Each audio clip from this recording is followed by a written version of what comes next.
Nous allons donc écouter la parole et l'enseignement. Nous sommes à l'enseignement numéro 23 pour aujourd'hui,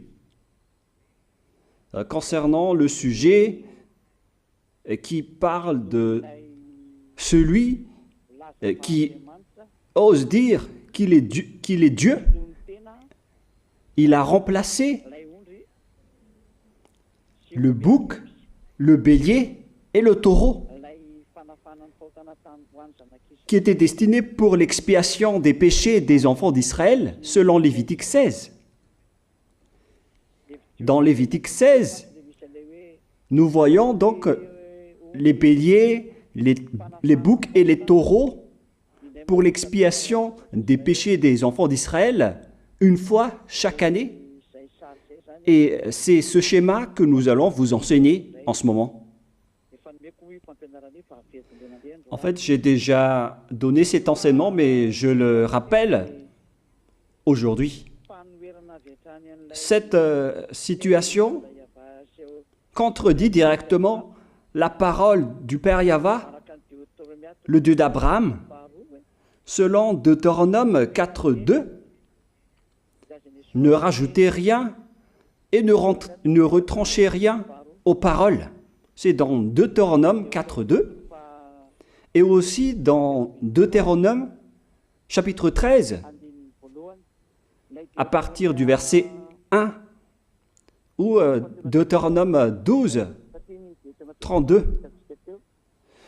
Nous allons donc lire maintenant Deutéronome 12, 32, car nous avons déjà vu autrefois le Deutéronome 4.2. Donc dans Deutéronome 12, 32,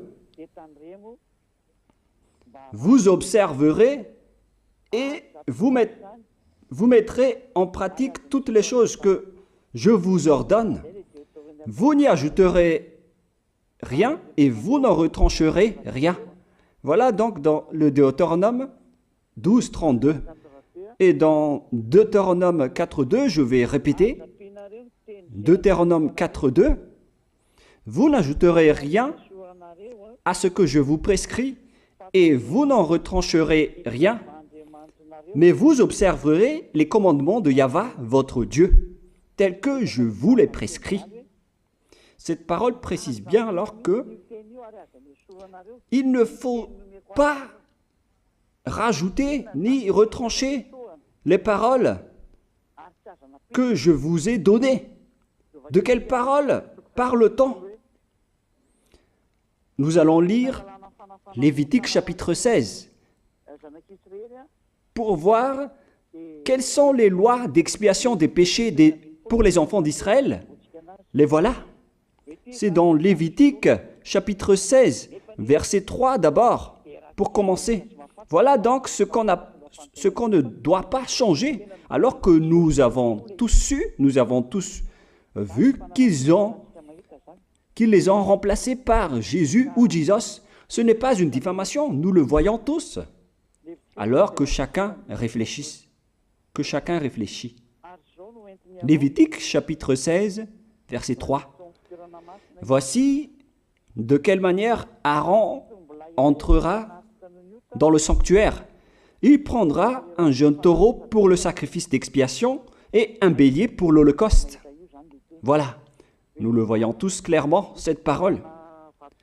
Il existe donc le fait d'apporter un jeune taureau pour le sacrifice d'expiation, ainsi qu'un bélier pour l'holocauste. Verset 5. Il recevra de l'assemblée des enfants d'Israël 2 boucs pour le sacrifice d'expiation et un bélier pour l'holocauste. C'est-à-dire, en même temps, il y a un sacrifice de taureau, de bélier et de bouc. Lévitique chapitre 16, toujours, mais dans le verset 34. Ce sera pour vous une loi perpétuelle. Voilà. Il se fera une fois chaque année l'expiation pour les enfants d'Israël à cause de leurs péchés. Nous sommes déjà au verset 34 pour information. Verset 34. Voilà. Ce sera pour vous une loi perpétuelle. Quelle est cette loi perpétuelle? C'est le fait de sacrifier les béliers, les boucs et les taureaux qui vont être tués pour sacrifice, pour l'expiation des péchés des enfants d'Israël. Selon le verset 34, ce sera pour vous une loi perpétuelle. Il se fera une fois chaque année l'expiation pour les enfants d'Israël à cause de leurs péchés. Il y a une partie de votre texte qui est cachée en bas. À cause de leurs péchés. Voilà. Ici, donc, c'est bien clair que l'expiation du péché qui se fait une fois chaque année pour les enfants d'Israël, qu'on ne peut ni ajouter ni retrancher, ce sont les sacrifices des béliers, de taureaux et de boucs. On ne peut pas changer cela. On ne peut pas les remplacer en Jésus ou en Jesus. C'est une loi perpétuelle. Donc, si vous observez les 10 commandements, vous devez apporter des sacrifices de taureaux, de béliers et de boucs si vous voulez être expié de vos péchés. Voilà le schéma.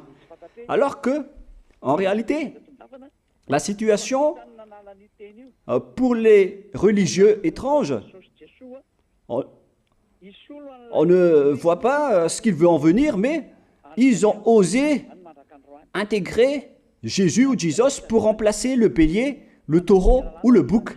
Et ce sont eux-mêmes qui le confirment jusqu'à aujourd'hui. Nous voyons tous donc ici que Jésus ou Jesus n'est qu'un imposteur, un hors-la-loi. Et les hors-la-loi sont des envoyés du diable. Le diable, il a commis le péché depuis le commencement. Ce sont des transgresseurs de la loi. Donc c'est prouvé ici que Jésus est un hors-la-loi. Nous allons lire la parole, poursuivre, dans 1 Jean, chapitre 3. 1 Jean, chapitre 3, à partir du verset 4. Quiconque pêche transgresse la loi, et le péché est la transgression de la loi. Voilà, c'est bien clair que c'est le péché qui est la transgression de la loi. Un pécheur, donc, c'est un transgresseur de la loi. Et un hors-la-loi, c'est un pécheur.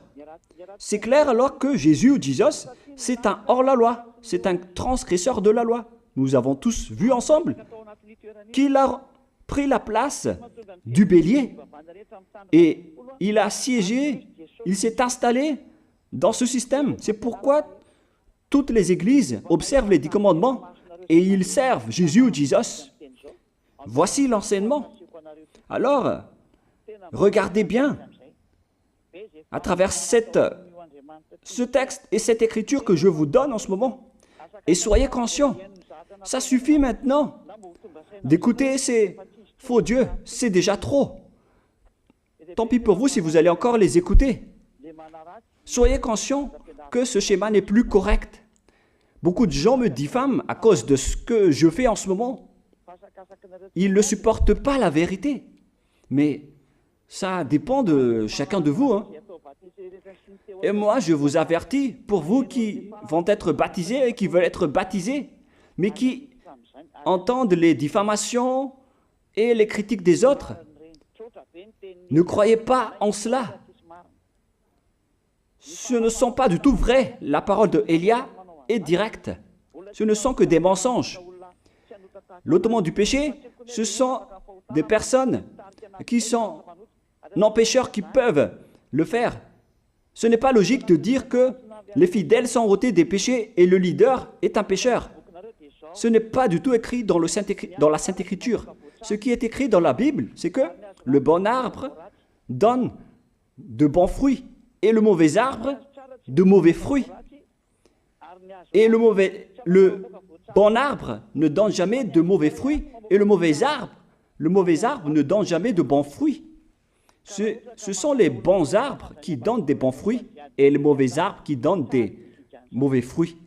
Et donc, si l'ambassadeur de Yahushua, Zedia Elia, a produit des personnes qui ne pêchent plus, alors il est bon, il est une bonne personne. Il n'a jamais fait aucun mal, même pas le moindre mal.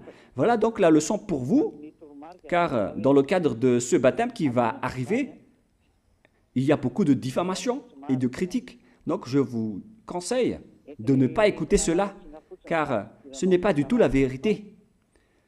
Ils font ça juste pour diffamer et blâmer la bonté de Yahushua, alors ne les suivez pas. Donc là, on voit bien que ce n'est pas de la diffamation. Nous avons tous vu ensemble. Je vous ai donné la parole.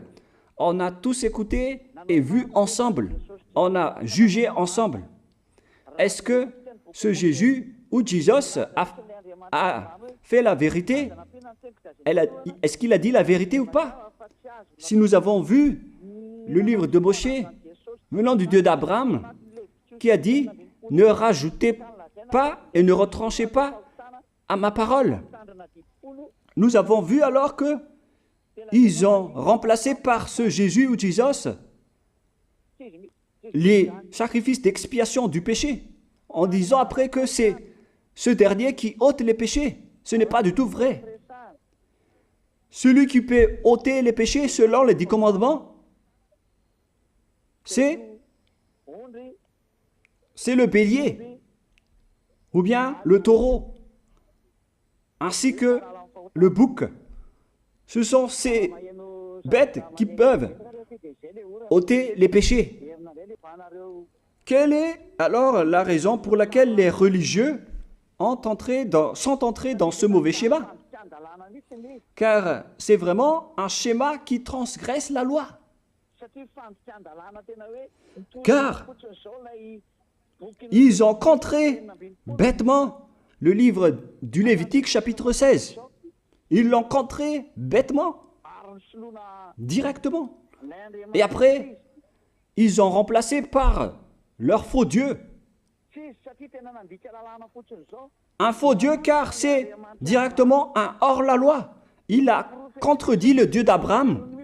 Nous voyons la preuve ici qu'il a contredit vraiment le Dieu d'Abraham, qu'on appelle par le nom de Yahweh et Yahushua son fils. Car ce Dieu d'Abraham, il a bien dit qu'il ne faut ni ajouter ni retrancher à ses paroles. Il faut les observer car ce sont les commandements de Yahweh, ton Dieu. Et ces lois qu'on ne doit pas rajouter ni retrancher veut dire qu'il ne faut pas toucher au Lévitique chapitre 16, car c'est ce livre qui ôte les péchés. Alors que nous voyons tous que personne ne le pratique plus.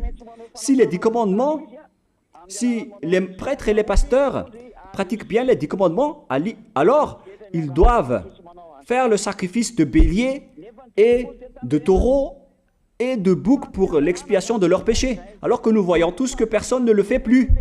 Alors qu'en même temps, ils observent les 10 commandements. C'est donc de la transgression de la loi. Et en plus, ils ont enlevé le Lévitique 16 en le remplaçant par Jésus ou Jésus. C'est-à-dire qu'ils ont contredit la parole du vrai Dieu, le Dieu d'Abraham. Et est-ce que vous allez encore oser contredire cette vérité? Est-ce que vous allez encore dire que vous êtes dans la vérité, que vous êtes dans la justice? Mais qu'est-ce que vous cherchez? Vous cherchez à prier et à servir le Dieu d'Abraham. Si vous voulez servir le Dieu d'Abraham, vous n'allez pas enlever le Lévitique 16, vous allez restaurer le Lévitique 16. Mais est-ce que vous allez encore oser le faire? Est-ce que vous pouvez encore le faire? La réponse, non. Vous ne pouvez plus le faire. Alors que il s'agit de l'expiation de vos péchés. Et dans ce cas-là, c'est obligatoire de le faire. J'ai expliqué l'essentiel jusque-là et après je vais vous donner la raison pour laquelle ils ont fait cette grande folie en intégrant dans le Lévitique 16, à la place du Lévitique 16, leur faux Dieu. C'est vraiment de la transgression de la loi. Vous n'avez pas servi le Dieu d'Abraham. Il n'aurait pas dû faire ça jusqu'à la fin, car il a dit qu'il ne faut pas ajouter ni retrancher à ses paroles, alors que vous avez osé le contredire et les changer. Nous allons donc voir maintenant dans Psaume chapitre 40, quelle est la raison pour laquelle les prêtres et les religieux ont arrêté le Lévitique 16 en le remplaçant par Jésus ou Jesus pour remplacer les boucs, le bélier et les taureaux. Et je vais vous expliquer la raison. Et eux, ils ne peuvent pas le nier car ils l'ont fait. Et si, par exemple, ils ne connaissent pas, alors il ne faut plus faire du n'importe quoi. Il faut que vous soyez enseigné par Élia, si vous voulez encore sauver votre esprit. Mais si vous ne voulez pas, alors tant pis pour vous et assumez les conséquences. Psaume chapitre 40, versets 6 à 8. Psaume 40, versets 6 à 8. Voilà donc le dégât qu'ils ont subi. Tu ne désires ni sacrifice ni offrande. Tu m'as ouvert les oreilles. Là, ils ont bien entendu et écouté que Dieu ne désire plus leur sacrifice et tout ce qui concerne ce sujet. Tu ne demandes ni holocauste, ni victime expiatoire. Ici donc, on est arrivé au stade où on n'a plus besoin des sacrifices. D'après ce schéma, alors, le Lévitique 16 a été supprimé. Et logiquement, puisque c'est une alliance qui a été détruite, alors on ne peut plus y entrer, car on ne peut pas ajouter ni retrancher aux paroles. Et donc, si on ne peut pas y entrer d'après la parole qui dit qu'on ne peut pas rajouter ni retrancher, si le Dieu d'Abraham a interdit le sacerdoce, alors logiquement, vous ne devez plus y entrer. Sinon, vous allez vous autoproclamer en tant que pécheur à jamais, alors que les pécheurs et les malfaiteurs n'iront jamais au ciel des cieux. C'est clair alors que c'est devenu un sens interdit, les 10 commandements et les lois de Moïse, d'après ce schéma, car c'est la relation avec le Père Yahva qui a été détruite, qui a été supprimée, car il n'y a plus d'expiation de péché pour vous. Alors vous êtes fous si vous allez encore entrer dans ce schéma. C'est pourquoi on a besoin d'une nouvelle alliance, car l'alliance des 10 commandements et les lois de Moïse ne sont plus correctes. C'est devenu supprimé, car on ne peut plus faire le sacerdoce, mais les religieux ainsi que les faux dieux, ils ne se sont pas... ils ont facilité les choses en intégrant leur faux dieu à la place du bélier, du bouc et du taureau. Et voilà, c'est bien clair. Et d'après eux-mêmes, ils ont dit que l'intégration de Jésus ou de Jesus, c'est d'après ce livre des psaumes. Vous voyez que ici, je n'ai pas dit du n'importe quoi, c'est la vérité que j'ai dit. Je n'ai pas incriminé qui que ce soit. C'est vraiment la réalité et la vérité. Alors, ici, on prouve bien que ça a été supprimé, ce n'est plus autorisé. Et c'est encore confirmé dans Ésaïe 66.3 que celui qui fait des sacrifices, c'est comme celui qui fait de l'idolâtrie. Celui qui immole un bœuf est comme celui qui tuerait un homme. Celui qui sacrifie un agneau est comme celui qui romperait la nuque à un chien. C'est vraiment toute une histoire si vous allez faire cela. Celui qui présente une offrande est comme celui qui répandrait le sang d'un porc. Alors qu'à l'époque des 10 commandements, c'était carrément interdit. Celui qui brûle de l'encens est comme celui qui adorait des idoles. Ici donc, toutes les sortes de sacrifices ont été bloqués. C'est devenu interdit. C'est pourquoi le faux Dieu est entré dans Lévitique chapitre 16. Alors qu'ils n'ont pas du tout vu de leurs yeux qu'on ne peut pas ajouter ni retrancher aux paroles. Ils n'ont jamais vu et connu ces paroles. Il a fallu attendre l'arrivée de Élia pour vous montrer toute la vérité, pour vous montrer toutes les vraies paroles. Alors, il faut suivre Élia. Suivez Élia. Et c'est ce terme qui dit de suivre Élia que les gens ne supportent pas du tout. Mais qu'est-ce que je vais dire d'autre? Je vais vous dire de suivre qui? Alors que vous êtes tous pécheurs. Est-ce que vous allez suivre les pécheurs pour aller en enfer? Vaut mieux suivre Élia, car ceux qui l'ont suivi ne pêchent plus. C'est quoi le problème? Si c'est de la jalousie, alors vous n'êtes pas du tout sage. Mais si vous êtes sage, vous devrez être content en m'écoutant. Si vous cherchez ce Dieu d'Abraham, vous devez être très content en dansant à la maison en disant « Merci Élia, voilà ce que j'attendais ». Au lieu de dire des colères et de la haine, moi je vous donne de la parole de l'amour pour vous sauver. Alors sachez bien écouter. Et après, ils l'ont continué dans 40, verset 7 maintenant. Alors je dis, voici je viens avec le rouleau du livre écrit pour moi. Verset 8, je veux faire ta volonté, mon Dieu, et ta loi est au fond de mon cœur. Et eux, ils ont pris cette parole en disant que nous avons vu ce terme de rouleau du livre. Et directement, ils ont dit que on doit intégrer dans les 10 commandements le Fils du Très-Haut qui s'appelle Yahushua. Ils l'ont intégré dans les 10 commandements. Pour vous qui sont dans le mauvais sens, vous l'appelez Jésus. Vous avez intégré dans les 10 commandements votre Jésus, mais Yahushua n'entrera jamais là-dedans car c'est vraiment interdit, c'est un tabou. Le sens du rouleau du livre que Yahushua a parlé ici, c'est qu'on parle de son histoire dans le Sefer Torah juif. C'est-à-dire que le Sefer Torah juif a parlé de lui. Nous allons lire la parole à ce sujet. En parlant du rouleau du livre, ce n'est pas qu'il est entré dans le Lévitique 16. Non, c'est un tabou, c'est interdit. Mais il a parlé de son histoire. En parlant du rouleau du livre, nous allons lire la parole concernée à ce sujet. Selon Luc, chapitre 24,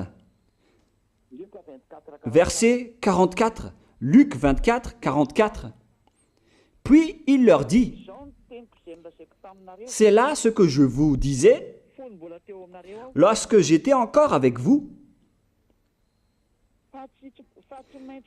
qu'il fallait que s'accomplisse tout ce qui est écrit de moi dans la loi de Moïse, dans les prophètes et dans les psaumes. » Toutes les paroles qui parlent de lui dans la loi de Moïse, dans les prophètes et dans les psaumes. C'est ça qu'on parle ici. Mais il n'a jamais dit qu'il va remplacer le Lévitique 16. Au contraire, c'est un tabou, c'est un blasphème devant le Père Yahva, qui a déjà dit qu'il ne faut jamais ajouter ni retrancher ses paroles. Donc, les paroles qui parlent de lui, ce sont les paroles de la nouvelle alliance qu'il va instaurer, qu'il va exécuter. La raison pour laquelle il sera crucifié, c'est qu'il va instaurer la nouvelle alliance en versant son sang. Voilà de 1. Maintenant, nous allons lire le livre de Jean 5,46. Jean 5, 46.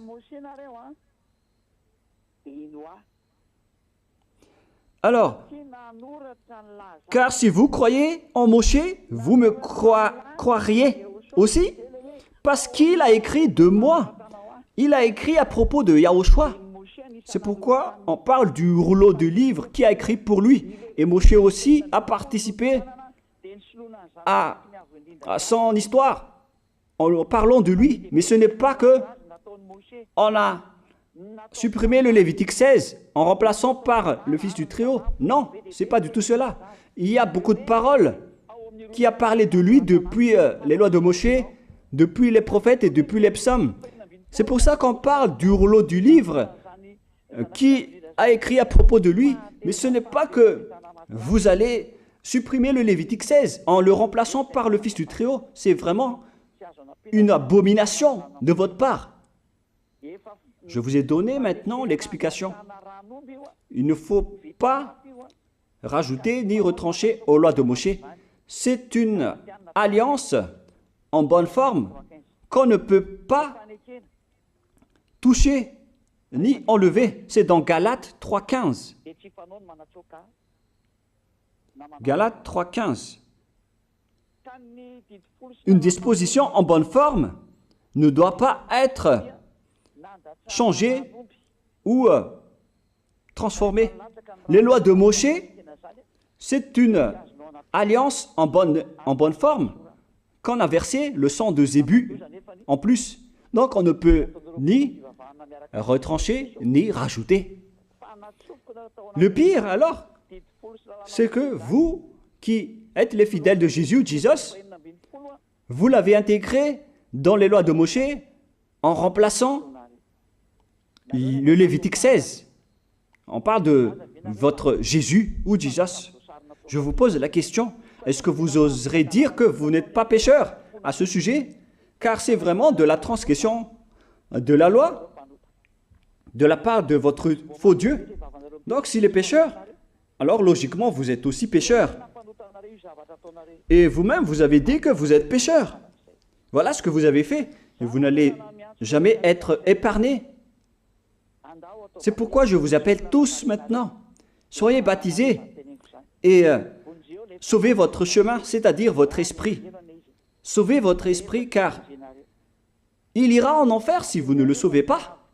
Pour vous qui serez baptisés bientôt, l'explication est claire. Alors prenez une décision maintenant. N'écoutez jamais les diffamations qui sont faites par les diables. Ce sont eux qui vous empêchent d'aller vers la vérité. Ne soyez plus des poubelles dans votre conscience. N'acceptez plus cela. Il faut écouter l'envoyé du ciel des cieux, c'est-à-dire moi. Voilà l'explication. Vous avez fait du n'importe quoi avec votre faux Dieu. C'est votre faux Dieu qui a péché au commencement. Et logiquement, donc, vous avez tous aussi transgressé la loi avec lui. Et maintenant, vous êtes tous dans le péché. Et vous vous abritez dans la parole qui dit Dieu n'est pas venu pour appeler les justes, mais les pécheurs, pour se repentir. Le problème, c'est que c'est votre Dieu qui est vraiment un pécheur. Voilà le schéma qui prouve qu'il est pécheur. Donc, je vous souhaite à tous d'être bénis par Yahushua. Prions ensemble. Merci infiniment, Père Yahva, pour cette parole. Une parole qui conscientise les gens pour se retourner vers toi et pour faire rester fermes tous les enfants du Très-Haut, les personnes que tu as déjà choisies, pour qu'ils restent bien fermes dans le service, et pour ceux qui sont encore à l'extérieur, qu'ils courent vers Elia, car Elia et toi, Yahushua, vous êtes uniques. Merci infiniment, Père Yahva. Merci infiniment, Yahushua. Sauve les gens pour qu'ils soient intégrés au ciel des cieux, pour que les gens écoutent la parole, Père Yahva, Yahushua, toutes les paroles que j'ai montrées. Confirme toutes mes paroles, Yahushua et Père Yahva, pour la gloire de vos noms si saints. Merci pour ta bonté et pour ta grâce. Au nom de toi, Yahushua, je fais toutes ces prières. Alléluia, Amen. Donc, je vous souhaite à tous d'être bénis par Yahushua et à demain. Au revoir.